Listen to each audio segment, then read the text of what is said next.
A violent lunchtime showdown in Grand Rapids prompted two Good Samaritans on their lunch break to jump in and try to help.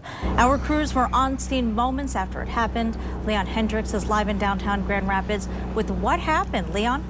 Yeah, Marley, good evening. They say a dispute over alcohol may be in the middle of all this, but it turned violent and bloody with the quickness. Now, the guys who jumped in to help, they were parked way back there in the parking lines you can see toward that building far to the west here of Commerce. And the fight happened way over here outside of this parking ramp. But still, the good guys were close enough to see that they ought to jump in and help.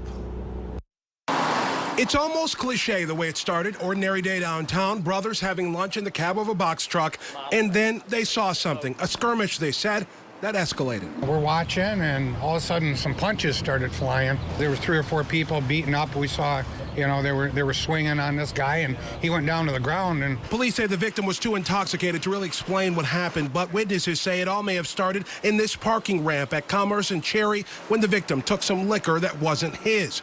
The guys he took it from confronted him, beat him up, and that's when Ross Rockwell and his brother stepped in. As soon as I walked up and said something, they all dispersed and ran and took whatever they could from him and, you know, left them there bleeding. They stopped this guy, who they say was with the group, as his buddies took off. We kind of just held him there until the police could come and kind of straighten things out here. It's not clear if he was involved in the beating, but police say he was arrested because he had an outstanding warrant.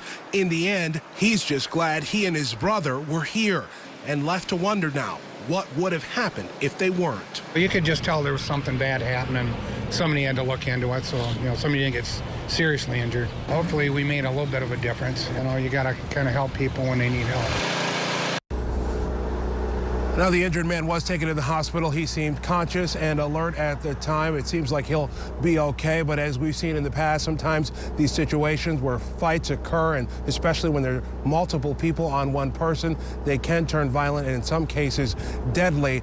Who knows what these guys might have prevented, so kudos to them. Right now, we are reporting live in downtown Grand Rapids. Leon Hendricks, 24-hour News 8.